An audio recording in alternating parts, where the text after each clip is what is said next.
My primary function is to work for a federally funded program called Healthy Start. And the mission of it is to reduce infant mortality in Tulsa County. And so we have about 2 Healthy Start programs in Tulsa, 4 in the state. And so we get our funding through a funder called HRSA, that was for Health Resource and Service Administration. And the deliverables for me is to work with families, and particularly the men in the household, or if it's the male connected to the female of that family, those are the people that I generally work with. So by work with, it's program delivery. It consists of a curriculum where we do parenting skills training, workshops where we do additional training outside of the curriculum. And that can be anything from postpartum depression for men, or it can be labor delivery and a number of other topics. So when I engage the men and basically equip them with learning how the link between how they interact with the mother affects birth outcome, we only have 18 months to work with them. We definitely would like to think that when they leave the Healthy Start program, they will understand a little more about birth outcome and their role and how they can either contribute or they can actually cause some harm based on their actions. So that's what I do in a nutshell. And then I also do consulting work with the National Healthy Start Association as a regional representative for New Mexico, Arkansas, Louisiana, Texas, and then Oklahoma. So that's about 15 different sites where I help provide them with the TA and keep them abreast of anything coming down the pike for uniformity, because we have 101 different locations. You will never have enough money to actually solve the problem, but we need a component for policy change. It's just things right now just not looking good for single fathers. It's just not looking good in terms of support. It's a systemic problem, and it's just something that needs to be reformed along with a few other causes. But with respect to fatherhood, and for many of the dads who are shouldering this all by themselves with little to no resources.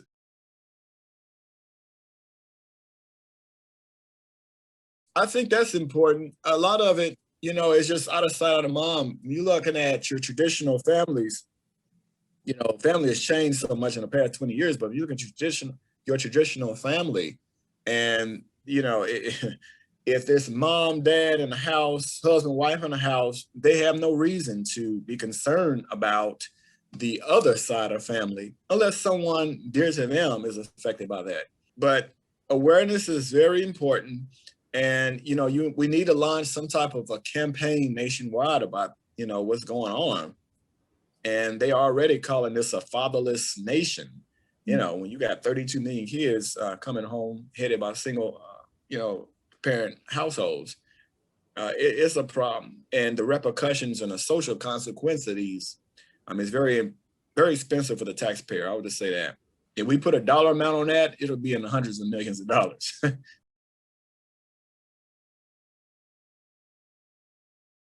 Mentoring is key to help address many of these needs. We've worked with correctional facilities in the past, and one of the guys was on a coalition. He recently, got sick. He was affected by stroke. A guy named Worley Holmes. He's with United Methodist, and they have a place here. It's called St. Luke, and they're housed there. And so he was doing so much work in the prison systems and so forth. And we still can, do work in the prison system. It just has to be approved. But yeah, mentoring is key. And in a perfect world, I would say start fatherhood and male, female training as far as understanding about how your bodies work, and age appropriate, of course, and understanding, some basic information about family, and then, even just about how to respect one another. And it needs to be in age appropriate. Most people once they hit that tween, what they would call tween, 11 and 12, and they hit that puberty, this is where we get into trouble. And by that, it's just a lot of problems happen because of insufficient information. They're not promiscuous, they're not acting out. It's misinformation or lack thereof. And if you groom those individuals in third grade, everything in terms of all of our negative health outcomes in this state, particularly teen pregnancy, it will plummet, it will go down, no question about it. I worked at a place called the Margaret Hudson Program for about almost 2 years, and it was a school for pregnant and parenting teens. Now, these are teens. You know how difficult teens are, right? The concept of the whole school was for them to have an alternative way to get district-approved education, as well as some electives, such as, the family planning and, labor delivery, home economics, and then we had a portion where we dealt with the dads and fatherhood training. And so in listening to many of those cases while I was there, I learned it was many of them, they got pregnant just basically out of insufficient information. They didn't understand how I could conceive. He didn't understand how you could conceive. They just didn't know. They just didn't know. And so I think that's one of the issues, that third grade, age appropriate, start grooming them for things that are to come. And that will be an ideal mentoring, program if we could, but I know that's not going to happen. It's too many things right now that's going to tie you up, and you will get a lot of pushback. And so, I did that. I also did what you call human growth and development, and I was explaining how the body is going to change from where you are now. And we ended up talking about puberty and early childhood. I did that about 5 years. So I was literally going into various school districts talking to 5th and 6th grade boys about how their body is going to change. And some parents, they push back a little bit because they felt like we were talking about a topic that they weren't comfortable with. But once they sat in on a class, they quickly realized, like, you know what, that's not a bad idea. So it was offered as a service through the Tulsa Health Department. This was some years back, I did that. So just in working with males, I can honestly say, it's been from like over almost the lifespan course, literally from first grade up into adulthood. And like I said, this was all done in about a 15-year space. The mentoring will be very helpful for a teenager. Main thing they need to know is how to respect their bodies, and then they need to learn about the females' bodies and how to respect that. The more a person knows, the more respect they will have for anything. I'm a firm advocate of that. They have to know something about that. Otherwise, the respect factor is not going to be there.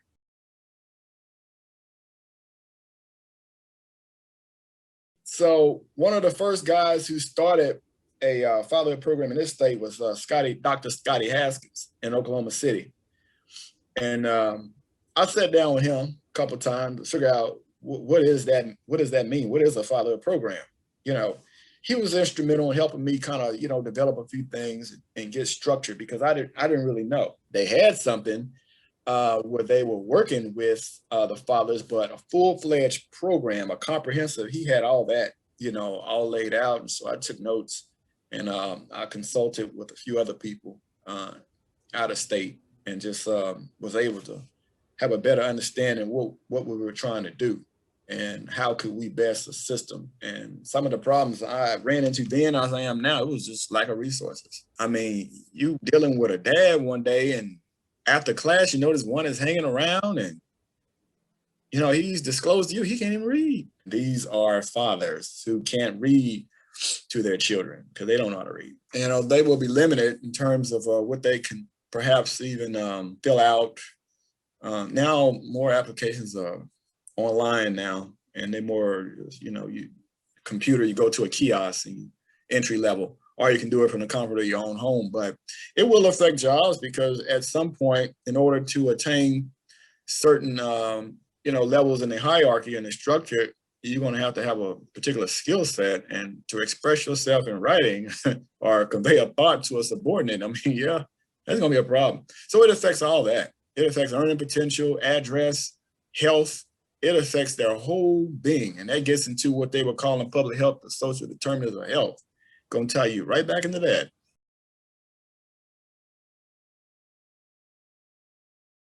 This is a program, and before I get into the technical part of it, when we recruit fathers, I rarely even say program. That word with men, it's like a minefield. And so they equate program with the institution with a certain feeling that wasn't so great. So I just tell them we have a brotherhood over here. This is a sidebar. We have a brotherhood, and in this brotherhood, we discuss man things. We talk about what struggles do you have with employment? What issues do you have about a new baby? Do you know how to burp a baby, hold a baby? Have you ever wanted to ask other men how they're dealing with being a new father? To give someone else the elevator speech, then I will probably say something along the lines of this. The Community Service Council Healthy Start program is a program to help reduce infant mortality throughout Tulsa County. My role is a fatherhood coordinator, and what I do is that I work with fathers of the family in the Healthy Start program to equip them with the resources and the knowledge to be more engaged in the kids' lives and family lives. And so that will be my elevator speech for someone who has no idea what Healthy Start is or what a fatherhood practitioner or coordinator's role is.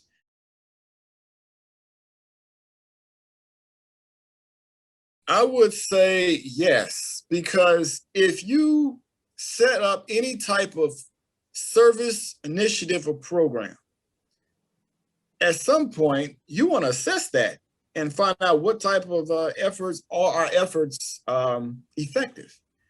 So anytime you introduce a tool to gauge whether or not you're effective, it needs to be a strategic plan, and it has to be very intentional. So training is essential. Can't have a loose cannon going in there, acting out things that they wish they would have gotten, or bringing their own attitudes and implicit bias into the equation. Not going to work, not very effective. So at this stage in my career, I would say, yeah, I would have a standardized test, some type of testing where we can all have the same information, and let's measure that and look at it and see if it actually meets with our satisfaction, because sometimes we might have to make adjustments. It might be a few other issues in that program delivery that we may not had considered. We may have blinders because when we initially put the strategic plan together, we may had not considered that they may have some learning issues, or there may be issues with just can't sit still, or it might be some mental health issues there. There's a lot going into mentoring when you talk about population-based mentoring, because you incur so many things. And if you're not sensitive or privy to many of the things that are going on in the nation with underserved populations, I mean, it can get coyote ugly. I work with underserved youth at a place called Juvenile Detention Services here in Tulsa. We used to say JDC. And it used to be off a street called Gilcrease Museum. My understanding is that they relocated, and I did that for about 5 years. Walking into that setting, they would have either a co-ed, little pod, or it might be segregated where male, female. And so working with them, when I was going through my speech and my delivery, they would always try to derail me sometime by throwing out a question. We'll say sexually transmitted infections, for example. They might throw something out on a curve about an STI, and they would think it would be embarrassing for me to answer that. Well, if that presenter is not trained properly, they may fall for that bait. if they've been trained properly, you'll teach them during the training, for example, stick with the facts, even when you addressing asinine, silly, questions. That will disarm that person, because now they see, oh, they didn't fall for the bait. They gave me something that sounds like it may be right, So that would be an example of, the benefits of training and some of the things that you even may, experience while working with youth. Because if they've been confined, this is like recreation for them. They come after the mentor. They're like, I'm gonna break this person. They size you up when you walk in. So my experience has been just know your material and have a game plan walking in. Because again, many of them, they have nothing better to do than to act out whatever has happened. We don't know what they've experienced. While I worked at a shelter for about, I would say, a year, I witnessed several teens check themselves in by themselves. Now, I want you to think about this for 1 second. They checked themselves in inclement weather or if the weather was fine. So why would a teen do such a thing when they can be doing whatever else what teens do? Yeah. So home life was that bad, where mom may, or dad, but 9 out of 10, it was probably mom, was selling the kid, prostituting the kid for drugs. We don't know their stories, is what I'm getting at. And so there needs to be some type of training when we're working with these individuals, as well as some type of background screening. I couldn't enter detention facilities, or even when I was doing work in the elementary school, without, they ran checks on me every time I walked through that door. Hey, we don't know who you are, hey. But over the years, I developed relationships with counselors and nurses and so forth. And, but yeah, it matters about training and so forth. And we just need to be all on the same page and sensitive to many of the current issues that are taking place. And many of these issues are just the social consequence of lopsided resources being allocated all at the top, increased opioid, and just other strife resulting in just how things are balanced with income and so forth. Because the money has everything to do with it in my mind, because again, families sometimes need that, and families, they break and tear apart behind money a lot. So there's a lot to consider when we talk about mentoring youth. That's what I'm getting at. And like I said, I've seen enough of it to know that, yeah, we need to have some understanding on what we're about to walk into.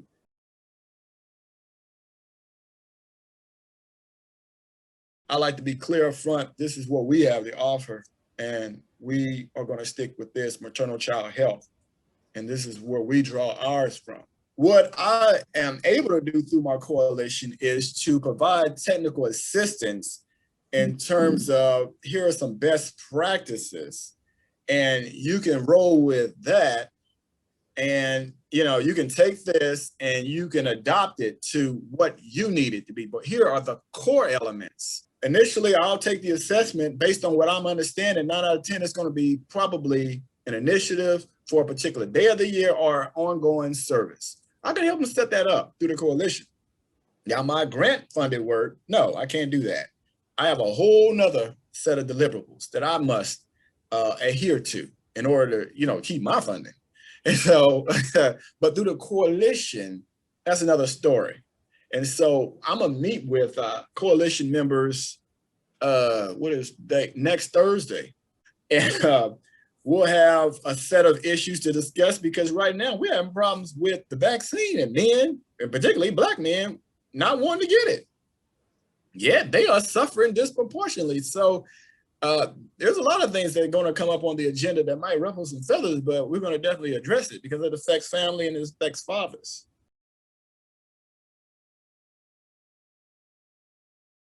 Initially, the Community Service Council Fatherhood Coalition, it was actually the Tulsa Health Department's first before I took it and went to the Community Service Council.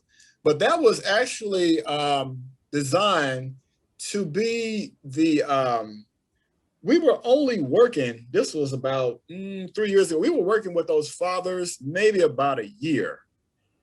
And I'm trying to think, what was that? No, it was 2 years. It was 24 months. And once they graduated the program, many of them were saying, well, now what? I still need some service. So we had to go back and think about that. What do we do with them? Who do we hand them off to? There was nothing there. It came out of necessity is what I'm getting at, to serve men who actually have timed out, graduated out of our Healthy Start program. And so it was initially designed for that. Then we saw a greater need to expand the scope of the services to encompass serving those in the area. So if you're working for an organization where you were serving males, men, fathers, then you can come to the coalition for technical assistance, setting up a service initiative or even a program, or you can come to the coalition for information, data, whatever. The coalition could help out with that. So our coalition is not only for that, and we also use it for the Healthy Start program, because many of the people around the table are connected to resources that we do not have. So it becomes like a community action network. In other words, you're building your capacity to serve by bringing others to the table. Mm-hmm. So what you lack, they have. So the referral is very simple. Boom, take them there. You need some additional help. Where I'm housed now, we have a 211 of Eastern Oklahoma. So all you have to do, if you were a client seeking service, or if you were a professional seeking some type of inquiry about what's going on in Tulsa area, call 211 and it will dispatch you to the appropriate resource. And you can get that information out now thanks to technology by way of text.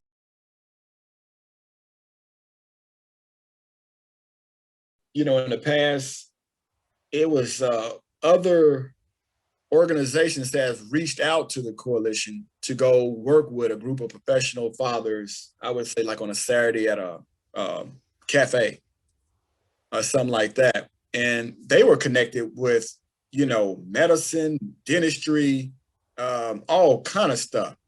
I mean, great professions, finance. And these are some professional men. And we're like at a cafe on one Saturday. And I had an activity with them where they were going to read notes to their children, as well as do an activity. It was just something as simple as a puzzle.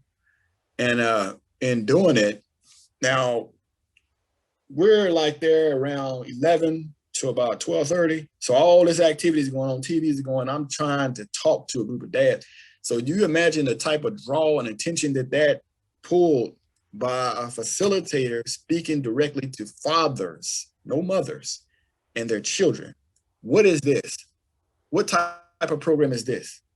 I want to know more about it. Here's my business card, So it created such a great draw and scene. And I'm saying all this to say, many of them individuals were connected to a lot of great organizations, but they might not have had anything like what we were doing in our coalition to assist them with the type of engagement that they want or wanted for their children. So it depends on the organization. It has a lot to do with it, because most of them, they're going to do something along the lines of a service or initiative, but a full-fledged fatherhood program, we have them in Tulsa, some connected with Tulsa Public Schools, for example. Where's one called Strong Tomorrows, and they work with pregnant and parenting teens. And that's something where I know they have a fatherhood piece.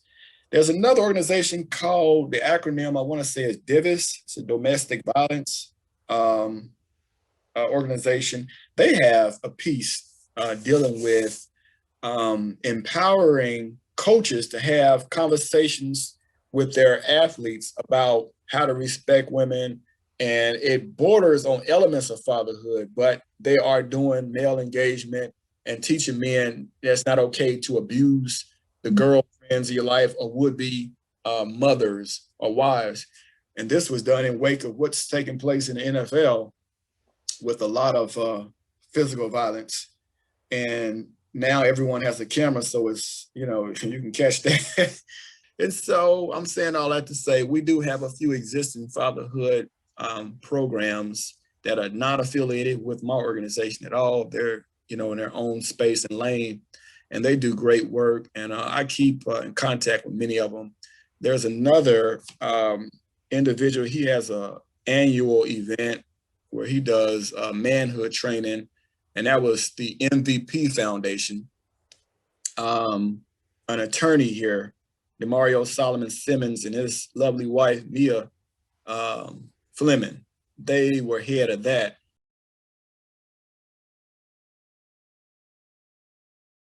If you want to learn more about mentoring, I say reach out to organizations that are already doing it.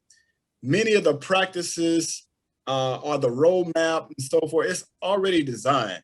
You may take some of those things and adapt some core elements, but don't try to come and bring something or try to start something that already exists.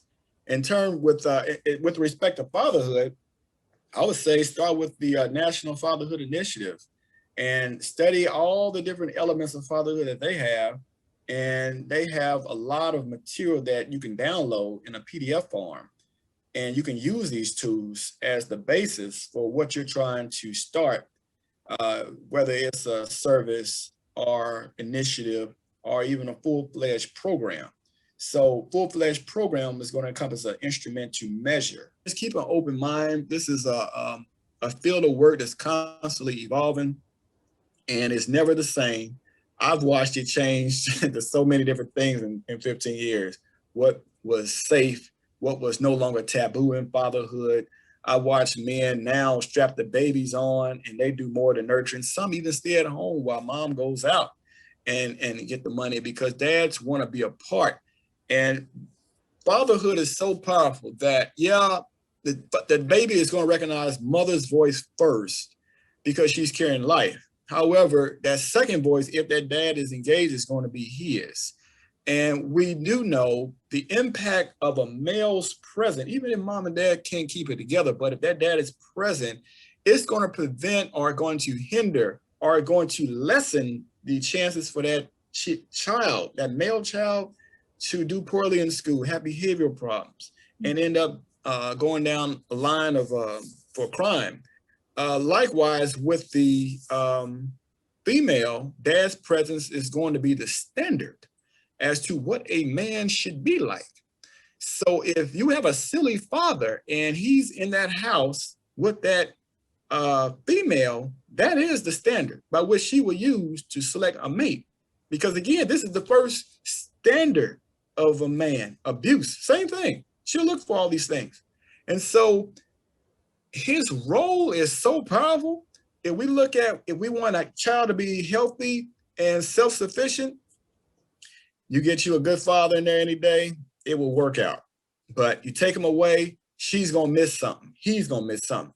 This is not to say that those kids can't develop in a household and attain self-sufficiency with, headed by a single mom or single father, but it makes it so much easier if both parties are there, they can get along. It's a healthy relationship, either, divorced or in a household. It makes a difference. And so I can't imagine my life without my father. I'll just say that. It's incomprehensible.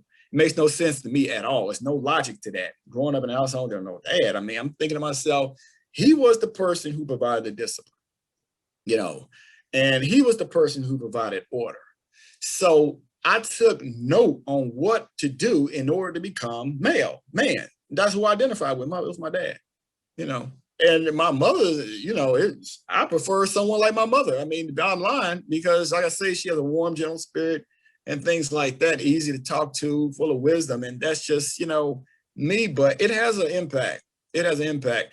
And growing up, for kids who came up in single households, I mean, I have tons of stories, things that they wish would have never happened. But my last words again, those things, keep an open mind.